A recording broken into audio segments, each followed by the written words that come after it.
Hello friends, आज हम start करने वाले हैं differential calculus second unit number third का लेक्चर नंबर 4। ठीक है। आज का जो हमारा टॉपिक है वो है आपका फंक्शनल डिपेंडेंसी। ठीक है। जो है इस किस तरह से हम समझ सकते हैं कि फंक्शन जो है वो एक डिपेंडेंस है या फिर इंडिपेंडेंट है। इसके प्रीवियस लेक्चर में हमने आपको जैकोबियंस का कॉन्सेप्ट समझाया है, तो मैं आपसे उम्मीद करता हूँ कि आप पहले उस वीडियो को जाकर देखिए, फिर आपको यहाँ पे ये लेक्चर समझ में अच्छा से आएगा। तो जैकोबियंस का कॉन्सेप्ट जो है आप पहले जाके इस वीडियो के जो प्लेलिस्ट है उसमें जाके देख सकते हैं, आपको मिल जाएगा। तो चलिए हम स्टार्ट करते हैं। आज का टॉपिक हमारा है फंक्शनल डिपेंडेंस। इसमें ये बोला गया है जिसे सपोज कहा गया है let u is a function of x and y. जैसे मान लीजिए यू जो है वो कोई फंक्शन एक्स एंड वाई का है और भी जो है वो भी कोई फंक्शन एक्स और वाई का फंक्शन है। ठीक है। Suppose u and v are connected by the relation f of u comma v minus zero. यानी कि जैसे मान लीजिए फंक्शंस गिवन है, ठीक है, यू और भी जो है वो कोई फंक्शन दिया हुआ है, एक्स और वाई का फंक्शन दिया हुआ है, और जो u और v जो है वो उसको अगर हम एक साथ लिखें, वो जो फंक्शंस है वो इक्वेशन रूप में हम देखेंगे तो उसका एक रिलेशन मिलेगा आपको कि जो फंक्शंस जैसे f of u comma v equal to zero हम लिखते हैं तो वो एक इक्वेशन क्रिएट करता है, तो वो एक रिलेशन से यहाँ पे कनेक्टेड है। जैसे कि उसको हम इक्वेशन को हम क्या किए इस जीरो को जो इक्वल टू के था बराबर, मतलब बराबर था, उसको हम इधर ले आए, LHS में ले आए, तो हमारा जो है वो एक रिलेशन बन गया। ठीक है। जैसे फॉर एग्जांपल जैसे यहाँ आप देख सकते हैं, मैं आपको बता दूँ, जैसे ये हो गया एफ ऑफ ये जो है यू और भी का कोई फंक्शन है, ठीक है, इक्वल टू जीरो, एक आपका इक्वेशन हो गया। तो इस कंडीशन में आपको आप इसको इस तरह से लिख सकते हैं कि यू जो है एफ ऑफ यू कोमा भी माइनस जीरो लिख सकते हैं। इस जीरो को हम इधर ले आए, ये एक रिलेशन बन गया। ठीक है। यू और भी जो है वो आपका क्या हो गया माइनस जीरो, एक तरह से एक रिलेशन बन गया। और यहाँ पे ये भी बोला गया है कि एफ जो है वो क्या होना चाहिए, डिफरेंशिएबल होना चाहिए। तो आप याद रखिएगा, जो आपका फंक्शन होना चाहिए वो क्या होना चाहिए, यू जो यू और भी का फंक्शन है वो डिफरेंशिएबल होना चाहिए। उस कंडीशन में आपको क्या करना है कि उस कंडीशन में देखिए, then the u and v are called the functional dependent on one another. इस कंडीशन में आप कह सकते हैं कि जो आपका फंक्शंस यू और भी जो है वो डिपेंडेंट है एक एक दूसरे पे। ठीक है। एक दूसरे पे क्या है, वो डिपेंडेंट है। दैट इज वन फंक्शन से you is a function of the second function. इस तरह या ये भी कह सकते हैं आपकी जो फंक्शन u है, जिसको हमने मतलब u कोई फंक्शन हमने माना है, वो जो है v का फंक्शन है। ठीक है। तो आप इसको इस तरह से भी कर सकते हैं। लेकिन देखिए उसमें एक कंडीशन दिया गया है, if del u by X, del u by del x, del u by del Y, del v by del X and del v by del Y are not all zero simultaneously. मतलब कि वो जो आपका जब del you by del X निकालिएगा फिर उसको equate कीजिएगा इस रिलेशंस के थ्रू, तो वो आपको हमेशा इक्वल जीरो के बराबर नहीं होना चाहिए। ठीक है। देखिए आप क्या कहता है, necessary and sufficient condition for the functional dependency. तो एक ही जो सबसे बेसिक सफिशिएंट कंडीशन है वो आपका ये है कि जो फंक्शन है आपका उसका जैकोबियंस जो है आपको वो जीरो के बराबर होगा। ठीक है। जो गिवन फंक्शन है वो डिपेंडेंसी फंक्शन डिपेंडेंट है या नहीं है, उसको निकालने का सबसे आसान तरीका ये है कि आप उसको क्या कीजिएगा, उसका जैकोबियंस अगर जीरो के बराबर हो जाएगा तो वो क्या होगा, आपका फंक्शन डिपेंडेंट होगा। ठीक है। यहाँ तक आपको समझ में आ गया। देखिए फंक्शनल डिपेंडेंस का मतलब क्या होगा, जैकोबियंस। तो जैकोबियंस निकाल, इसलिए मैंने आपको बोला था कि आप प्रीवियस लेक्चर को देख के आइए। तो जैकोबियंस आप समझ गए कि यहाँ पे जो आपका जो फंक्शंस है u कोमा v वो जीरो के बराबर होगा। इसका मतलब इसको हम क्या करेंगे, उसको हम यहाँ पे डिफ्रेंशिएट किए। ठीक है। चूँकि हम जैकोबियंस की बात कर रहे हैं तो फंक्शंस को डिफ्रेंशिएट करना ही पड़ेगा। तो पार्शियल डिफ्रेंशिएशन किए एक्स और वाई के रिस्पेक्ट में, तो मैं कुछ इस प्रकार से पहले इसको एक्स के रिस्पेक्ट में किए इस फंक्शन u और v को, और फिर हम इसको u और v को इस फंक्शंस को एक्स और वाई के रिस्पेक्ट में किए। पहले यहाँ पे एक्स के रिस्पेक्ट में किए, फिर यहाँ पे वाई के रिस्पेक्ट में किए। ठीक है। तो आपका जो है यहाँ पे फाइनली जो है वो there must be a non trivial solution for del f by del you, ठीक है, is not equal to 0 and for del f by del v is not equal to it's system exist. मतलब कि वो जो क्या होना चाहिए आपका नॉन ट्राइवल सॉल्यूशन होना चाहिए, ठीक है। देखिए उसमें आपको क्या बोला है, जो डिटर्मिनेंट है for non trivial solution determinant of a is equal to 0। मतलब कि जो मेनली हम जैकोबियंस में देखे थे कि हम उसमें जैकोबियंस में डिटर्मिनेंट का वैल्यू निकाल रहे थे, तो जैकोबियंस निकालते समय तो उस समय जो है आपका जो डिटर्मिनेंट का वैल्यू आएगा नॉन ट्राइवल सॉल्यूशन में वो क्या होगा, 0 के बराबर होगा, ठीक है। तो आपको क्या करना है यहाँ पे जैकोबियंस को कॉन्सेप्ट अच्छा से सीखना है, फिर आप इसको फंक्शंस को डिपेंडेंसी है या फिर नॉन डिपेंडेंसी है उसको आप फाइंड आउट कर सकते हैं, ठीक है। एक ये हो गया, ठीक है। अब देखिए ये इस तरह से भी इसको लिख सकते हैं कि del you by del x del v by del x del you by del Y del v by del y. मतलब कि जैकोबियंस जिस तरह से निकालते हैं उस तरह से इसको हम निकाल के उसको 0 के बराबर इक्वेट कर दिए, ठीक है। यहाँ तक आपको समझ में आ गया होगा। या फिर हम कह सकते हैं कि इसको हम चेंजिंग ऑल रोज इन कॉलम्स, मतलब कि हम इसको क्या किए इसी फंक्शन इसी जो हमारे डिटर्मिनेंट का जो हमारा यहाँ पे वैल्यू था उसको हम क्या किए, जो इसका रो था उसको कॉलम में चेंज कर दिए, जो रो कॉलम था उसको रो में चेंज कर दिए, बस इतना ही है। एट लास्ट जो है आपका ये आपका जैकोबियंस का यहाँ पे आ गया। जैकोबियंस जो है आपका यहाँ पे क्या होगा, जैकोबियंस को हम इस तरह से नोट करते थे, अब मैंने आपको बता रखा है लेक्चर्स में, तो आप जाके देख सकते हैं। तो ये आपका जैकोबियंस जो है वो इस प्रकार से 0 के बराबर हो जाएगा, ठीक है। देखिए यहाँ पे hence the two functions u and v are functional dependent if their Jacobians is equal to 0। यानी कि उस फंक्शन का जो है जैकोबियंस क्या है आपका, जैकोबियंस जो है वो 0 के बराबर होगा और वो फंक्शन जो है वो नॉन ट्राइवल होना चाहिए, मतलब कि उसका जो फंक्शन का वैल्यू है वो 0, मतलब जो रिलेशंस बना था वो 0 के बराबर नहीं होगा। यहाँ तक आपको समझ में आ गया होगा। चलिए इससे रिलेटेड हम कुछ क्वेश्चन देखते हैं। तो उससे पहले हम देख लेते हैं कि ये जो जिस तरह से दो वहाँ पे दो फंक्शंस थे उसको हम डिपेंडेंट प्रूव किए थे या उसका डिपेंडेंसी हम निकाले थे, उसी तरह से सिमिलरली 3 फंक्शंस के लिए भी वही होगा, 4 फंक्शंस के लिए वही होगा। सिंपल सी बात है, इसका जैकोबियंस का क्या होगा वैल्यू, वो 0 के बराबर होगा, ठीक है। तो यहाँ तक समझ में आ गया आपको, ठीक ना। चलिए एक क्वेश्चन देख लेते हैं फिर आपको और अच्छा से समझ में आ जाएगा। यहाँ पे ये बोला है सो द फंक्शंस यू जो है वो फंक्शंस एक्स वाई जेड का फंक्शंस है, भी जो है वो भी एक्स वाई जेड का फंक्शंस है और डब्ल्यू जो है वो भी एक्स वाई जेड का फंक्शंस है, are not dependent of one another, also find the relation between them. यहाँ पे क्या बोला है, डिपेंडेंट नहीं होना चाहिए, यानी कि उसका जैकोबियंस 0 के बराबर नहीं होगा, ठीक है। अगर वो जैकोबियंस 0 के बराबर हो जाएगा तो वो क्या होगा, वो आपका क्या हो जाएगा डिपेंडेंट, मतलब कि यहाँ पे क्या होगा not independent, sorry not independent है। इसका मतलब क्या होगा आपका, इसका यहाँ पे वो फंक्शन डिपेंडेंट होना चाहिए। डिपेंडेंट मतलब कि उसका जैकोबियंस जो है वो 0 के बराबर होना चाहिए।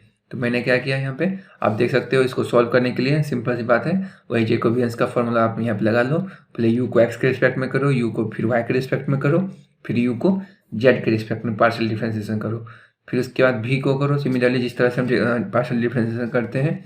फिर उसके बाद डब्ल्यू को एक्स वाई जेड तीनों वेरिएबल्स के रिस्पेक्ट में इसको पार्शियल डिफरेंशिएशन कर दो। और फिर हम क्या करेंगे, पार्शियल डिफरेंशिएशन में हम मिलने क्या करते हैं कि जिसके रिस्पेक्ट में हम इसको डिफरेंशिएशन कर रहे हैं उसके अलावा जो भी वेरिएबल्स है वो सब कॉन्स्टेंट ट्रीट होगा। तो यहाँ पे देख सकते हैं जो आपका u है वो फंक्शंस है x plus y plus minus z का है। तो जब इसको एक्स के रिस्पेक्ट में करेंगे तो ये दोनों जो है वाई और जेड जो है वो आपको कॉन्स्टेंट हो जाएगा, तो ये तो 0 ही हो जाएगा। और जब एक्स को एक्स के रिस्पेक्ट में इंटीग्रेट डिफरेंशिएशन करेंगे तो 1 आएगा, ठीक है। फिर हम क्या किए, यू को वाई के रिस्पेक्ट में किए तो उस कंडीशन में आपका एक्स और जेड जो है वो कांस्टेंट हो जाएगा। फिर आपको ये जो है डी वाई बाई जो है d y by d y हो जाएगा, तो del y by del y हो जाएगा, इसका भी वैल्यू 1 हो जाएगा। सिमिलरली आपको जेड के रिस्पेक्ट में करना है तो इसमें जो है ये एक्स प्लस वाई जो है वो कॉन्स्टेंट हो जाएगा, यहाँ पे जेड के रिस्पेक्ट में कीजिएगा तो आपका वैल्यू -1 आएगा, ठीक है। यहाँ तक आपको समझ में आ गया। तो सिमिलर आप उसी तरह से भी को भी कर सकते हैं, भी को एक्स के रिस्पेक्ट में कीजिएगा तो यहाँ पे वाई और जेड जो है कॉन्स्टेंट हो जाएगा, वाई के रिस्पेक्ट में कीजिएगा तो एक्स और जेड कॉन्स्टेंट हो जाएगा, और जेड के रिस्पेक्ट में कीजिएगा तो एक्स और वाई कॉन्स्टेंट हो जाएगा। फिर उसी तरह से यहाँ पे w के रिस्पेक्ट में हमने किया है, तो यहाँ पे w के रिस्पेक्ट में, w को हम x के रिस्पेक्ट में किया है। w जो है कुछ इस प्रकार से हमारा फंक्शन था, x² + y² + z² माइनस का 2x 2yz, ठीक है। इसमें आपको क्या हो जाएगा, जो आपका x के रिस्पेक्ट में, चूँकि हम इसको पार्शियल डिफरेंशिएशन कर रहे हैं, तो जो भी आपका y वाला टर्म है या z वाला टर्म है वो सभी कांस्टेंट हो जाएंगे। ये कांस्टेंट हो जाएंगे, ये कांस्टेंट हो जाएंगे, ये कांस्टेंट हो जाएंगे, तो ये सभी जीरो हो जाएंगे, क्योंकि कांस्टेंट जब भी हम डिफरेंशिएशन करते हैं उसको हम कांस्टेंट को जीरो ही हो जाता है कोई भी कांस्टेंट का डिफरेंशिएशन। उसी तरह से y के रिस्पेक्ट में करेंगे तो बाकी सभी जीरो हो जाए, मतलब y के अलावा जो भी हमारे जो भी यहाँ पे दिए गए फंक्शंस में हमारा जो भी वेरिएबल्स है वो कांस्टेंट हो जाएंगे। फिर z के रिस्पेक्ट में करेंगे तो एज इट इज सिमिलरली हो जाएगा। तो हमारा लास्ट में जो आंसर आएगा वो कुछ इस प्रकार से देख सकते हैं, आपको यहाँ पे मिलेगा।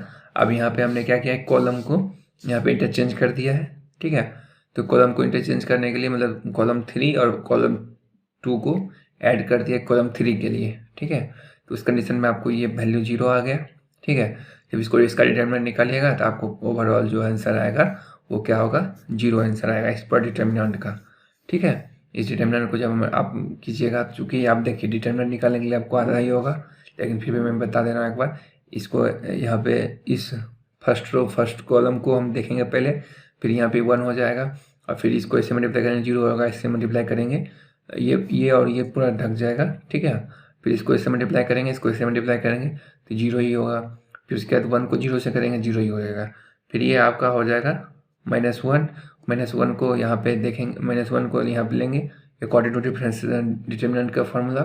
फिर उसके बाद ये और ये रो और ये कॉलम को हम कवर करेंगे, और फिर इसको इससे मल्टीप्लाई करेंगे, इसको इससे करेंगे, इसको इससे करेंगे मल्टीप्लाई, तो ऑब्वियस सी बात है ये 0 ही हो जाएगा, ठीक है। तो ओवरऑल अब जब इसको डिटर्मिनेंट निकालिएगा तो आपको सिमिलरली यहाँ पे 0 से इसको मल्टीप्लाई कीजिएगा, ये और ये रो और ये कॉलम आपको ढक जाएगा, इसको इससे मल्टीप्लाई कीजिए, इसको इससे मल्टीप्लाई कीजिए। अब फाइनली जो है ये 0 से मल्टीप्लाई कीजिएगा तो आपका टोटल जो आंसर आएगा वो 0 ही आएगा।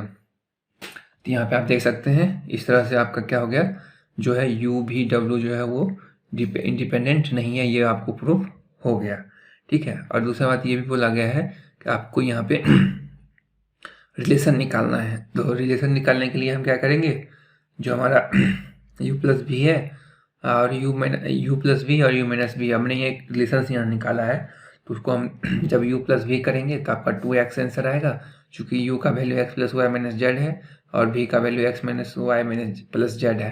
तो यहाँ पे इसको जब आप ऐड कीजिएगा तो आपको 2x आएगा, फिर u-v कीजिएगा तो आपको 2 × y - z आएगा, ठीक है। तो u-v का होल स्क्वायर जब कीजिएगा फिर उसको क्या करना है, u-v का होल स्क्वायर, और फिर यहाँ पे आपका हो जाएगा, सॉरी ये हो जाएगा u+v का होल स्क्वायर, यहाँ पे फिर प्लस उसको ऐड कर दीजिएगा u-v का होल स्क्वायर। तो उसका कंडीशन में आपको जो फाइनली आंसर आएगा वो कुछ इस प्रकार से आएगा, देखिए 4 × x² + y² + z² और माइनस का 2xyz, ठीक है। तो ये जो है ये पूरा वैल्यू w के बराबर है। इस कंडीशन में आप कह सकते हैं कि जो आपका है ये आपका हो जाएगा 4w हो जाएगा, ठीक है। तो इस तरह से आप देख सकते हैं कि ये जो है आपका u+v का होल स्क्वायर है और ये आपका u-v का होल स्क्वायर है। जब इसको ब्रेक कीजिएगा तो फाइनली आपका जो है ये आपका हो जाएगा u² + v² प्लस का 2uv, ठीक है। ये आपका हो जाएगा u² प्लस का v² माइनस का 2uv, ठीक है। तो यहाँ पे = 4w हो जाएगा। अब इससे ये कट जाएगा, ठीक है। यहाँ पे आपको क्या बचा, 2u² + 2v²। हमने यहाँ पे 2 कॉमन ले लिया, ठीक है, 2 कॉमन ले लिया और यहाँ पे आपको जो है = 4w के बराबर हो जाएगा। तो आपका u² + v² यहाँ पे 2 से 2 कैंसिल आउट हो जाएगा, तो आपका हो जाएगा 2w। ये आपका रिलेशन एक तरह से फाइंड आउट हो गया। तो यहाँ पे आप जो रिलेशन निकालिएगा उसको आप क्वेश्चंस को देखते हुए कि क्वेश्चंस में हमारा क्या दिया हुआ है, ठीक है। तो यहाँ तक आपको समझ में आ गया कि फंक्शन जो है वो डिपेंडेंट कैसे है।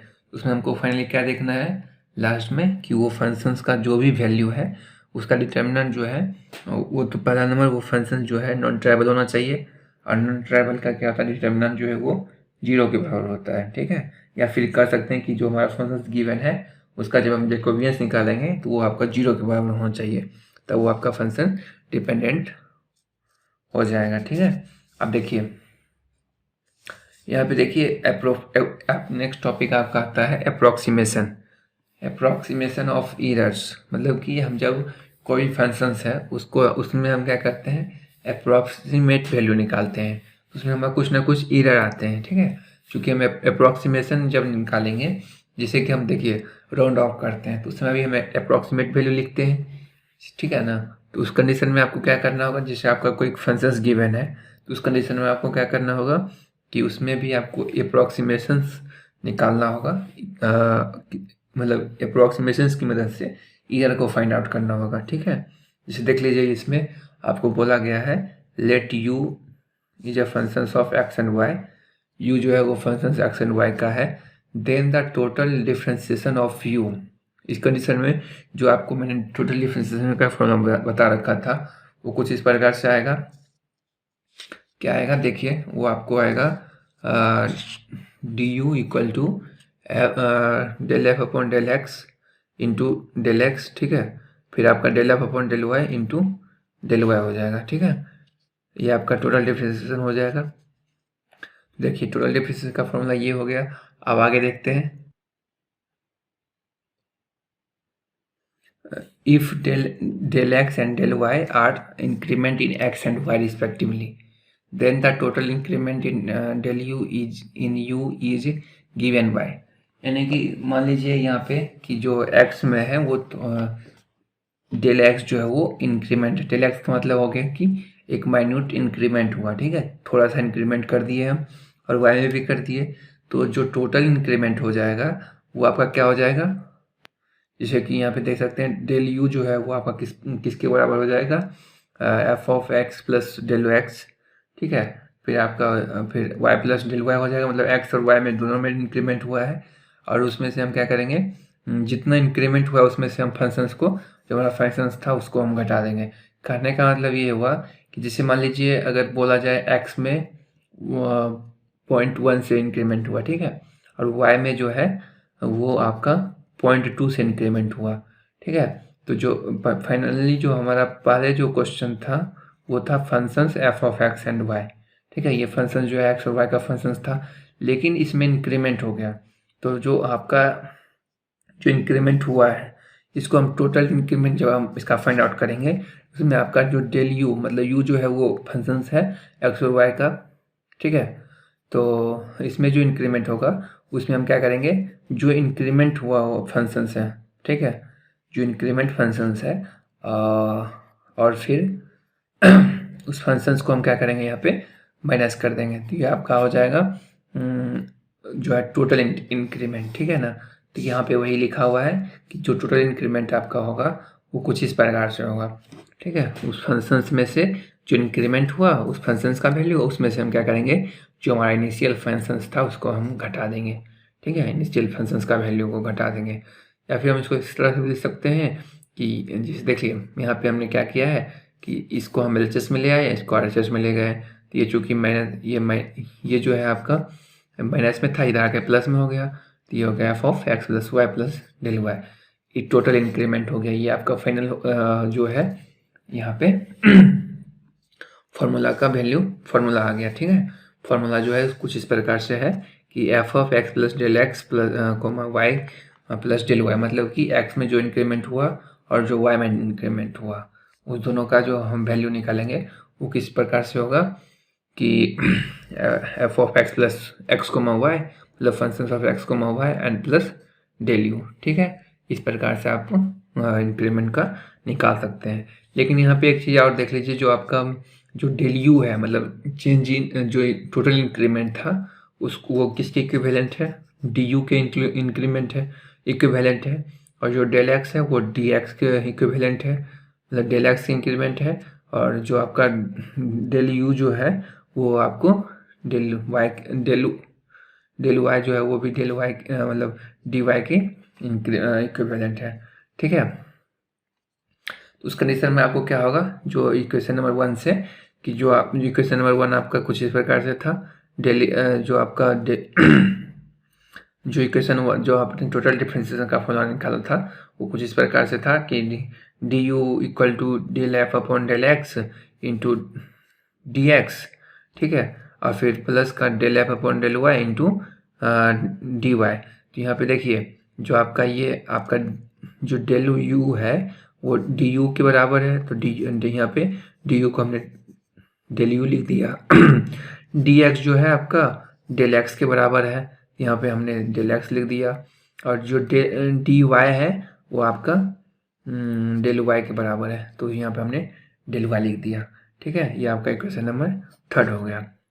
Using 3 in 2 we get approximate formula. आप देखिए इक्वेशन नंबर 3 को हम क्या करेंगे, इस इक्वेशन नंबर 2 में यूज करेंगे, तो जो आपका है अप्रोक्सीमेट का फार्मूला हम फाइंड आउट कर सकते हैं। तो जो हमारा इक्वेशन नंबर 2 था वो कुछ इस प्रकार से था del U equal to F of x plus del X comma Y plus del Y minus का F of X comma Y, या फिर हम इस तरह से भी इसको हमने लिखा था, ठीक है। तो इसमें से हमने क्या किया, वही इस वैल्यू को हम सिर्फ डेल यू का जो वैल्यू था यहाँ पे इसको हमने यहाँ पे सब्स्टिट्यूट कर दिया, तो जो हमारा जो अप्रॉक्सीमेशन का फॉर्मूला था वो फाइंड आउट हो जाएगा, ठीक है। तो जो हमारा डेल यू का था वैल्यू वो यहाँ पे हमने सब्स्टिट्यूट कर दिया, ठीक है ना, ठीक है। तो यहाँ पे देख सकते हैं इसको हम सब्स्टिट्यूट करेंगे तो हमारा जो फाइनल आंसर आएगा वो कुछ इस प्रकार से आएगा। आपको ये आपका हो गया अप्रॉक्सीमेशन का वैल्यू, ठीक है। तो इसमें देखिए जो आपका अप्रॉक्सीमेशन का वैल्यू है, यहाँ पे देखिए जो डेल एक्स है या फिर डी एक्स बोल सकते हैं, वो आपका एब्सोल्यूट एरर है। फिर यहाँ पे डेल एक्स अपॉन एक्स जो है वो आपका रिलेटिव एरर हो जाएगा, ठीक है। और फिर del x upon x into 100 जो है वो परसेंटेज एरर हो जाएगा, ठीक है, वो इन एक्स। तो एरर के बारे में, एरर का फॉर्मूला आप समझ लीजिए कि जो आपका जो डेल एक्स है वो एरर है, ठीक है। अब एरर आप ऑब्वियस सी बात है, आप जब भी एरर को सॉल्व कीजिएगा तो आप कोशिश कीजिएगा कि एरर को हम जितना मिनिमम रख सके उतना हमारे लिए बेनिफिट रहेगा। कभी कभी क्या करते हैं कि हम जो हमारा पॉइंट्स डेसिमल में नंबर दिए हैं उसके जो हमारे जब इक्विवेलेंट उसको हम करेंगे तो उसमें जो हमारा कांस्टेंट मतलब जो हमारा डेसिमल वैल्यू के अलावा जो हमारा मेन वैल्यू आएगा उसको हम मतलब एक्स मान लेंगे, और जो हमारा डेसिमल वैल्यू आएगा उसको हम एरर मान लेंगे, ठीक है। तो चलिए एग्जांपल के थ्रू समझते हैं। जो आपका यहाँ पे देख सकते हैं, जैसे यहाँ पे बोला है if X F of X comma Y equal to X square Y की power 1/10 compute the value of F when X equal to 1.199999 and Y equal to 3.01। तो यहाँ पे देखिए जो आपका एक्स का वैल्यू है वो 1.99 है और वाई का वैल्यू जो है वो आपका 3.01 है। इसमें आप एक यहाँ पे आपको दो कंडीशन बनेगा, या तो एक्स का वैल्यू आप 2 रख लीजिए या फिर एक्स का वैल्यू 1 रखिएगा, तो आपका एरर जो है वो आपका 0.99 आ जाएगा। और लेकिन जब एक्स का वैल्यू 2 रखिएगा तो जो आपका मतलब एरर होगा वो 0.01 आएगा, ठीक है। और जब वाई का वैल्यू आप यहाँ पे 3 भी रख सकते हैं, या फिर आप हो सकता है कि यहाँ पे आपको यहाँ पे वो इसको 1 भी रख सकते हैं। क्यों रखेंगे, तो हम जब हमारा जैसा फंक्शन दिया रहेगा उसके अकॉर्डिंग हम इसको एरर यहाँ पे एरर को हम रख सकते हैं। जैसे यहाँ पे देखिए हमारा जो फंक्शंस है वो x square plus into y की पावर 1/10 है। तो देखिए जब हम अप्रोक्सीमेशन का वैल्यू निकाल रहे थे, मतलब अप्रोक्सीमेशन का फॉर्मूला निकाल रहे थे, तो उस कंडीशन में हमने देखा था कि हमें del F upon del x की जरूरत पड़ेगी, फिर del F upon del y की भी जरूरत पड़ेगी। तो हमारा जो फंक्शन है उसको पहले हम एक्स के रिस्पेक्ट में भी डिफ्रेंसिएशन करेंगे और फिर वाई के रिस्पेक्ट में भी डिफ्रेंसिएशन करेंगे। फिर ये आपका डेल एक्स और डेल वाई जो है वो आपका तो एरर है, वो आपके डिपेंड करता है कि आप उसको क्या लीजिएगा, ठीक है। चलिए हम देखते हैं यहाँ पे इसको इस क्वेश्चन को सॉल्व करते हैं। तो जब हम यहाँ पे पहले इसको हम del F upon del x निकाल लेते हैं, तो हमने निकाल लिया। तो यहाँ पे जो हमारा फंक्शन है वो एक्स स्क्वायर वाई की पावर 1/10 है। तो हम पहले इसको एक्स के रिस्पेक्ट में डिफ्रेंसिएशन करेंगे, तो यहाँ जो वाई है वो एज ए कॉन्स्टेंट हो जाएगा, ठीक है। और यहाँ पे फिर हम इसको क्या करेंगे, वाई के रिस्पेक्ट में डिफ्रेंसिएशन करेंगे, तो जो आपका एक्स वाला वैल्यू है वो कॉन्स्टेंट हो जाएगा। तो ये आपका हो जाएगा del F upon del y, और ये आपका हो गया del F upon del x, ठीक है। यहाँ तक आपको समझ में आ गया। चलिए हम आगे देखते हैं। फिर आगे हम देखते हैं, यहाँ पे देखिए आपको यहाँ पे x का वैल्यू हमने यहाँ पे 2 लेट किया है, तो आपका डेल x जो है वो माइनस का 0.01 हो जाएगा। फिर यहाँ पे y का वैल्यू हमने 1 माना है, तो डेल y का वैल्यू जो है 2.01 हो जाएगा। तो आप यहाँ पे मैंने आपको बताया कि आप यहाँ पे x का वैल्यू y का वैल्यू अपने अकॉर्डिंग, क्वेश्चंस के अकॉर्डिंग या फिर अपने सॉल्यूशन के अकॉर्डिंग आपको जिसे सॉल्व करने में आसानी हो उसके अकॉर्डिंग आप फाइंड आउट कर सकते हैं। तो चलिए देखते हैं। अब देखिए, अब अकॉर्डिंग टू फॉर्मूला, जो हमारा फॉर्मूला है वो कुछ इस प्रकार से था, ठीक है। क्या होगा, ये आपका हो जाएगा X plus del Y, F of x plus del X comma Y plus del Y, ठीक है। वो किसके बराबर था, F of X comma Y plus का del F upon del x into del X F of del F upon del Y into del Y, ठीक है। तो यहाँ पे x प्लस डेल वाई का डेल एक्स का वैल्यू हमने यहाँ पे सब्स्टिट्यूट कर दिया, मतलब कि डेल एक्स का वैल्यू माइनस का 0.01 है, ठीक है। फिर यहाँ पे डेल वाई का वैल्यू जो है 2.01 है। तो इस तरह से आपका आ गया।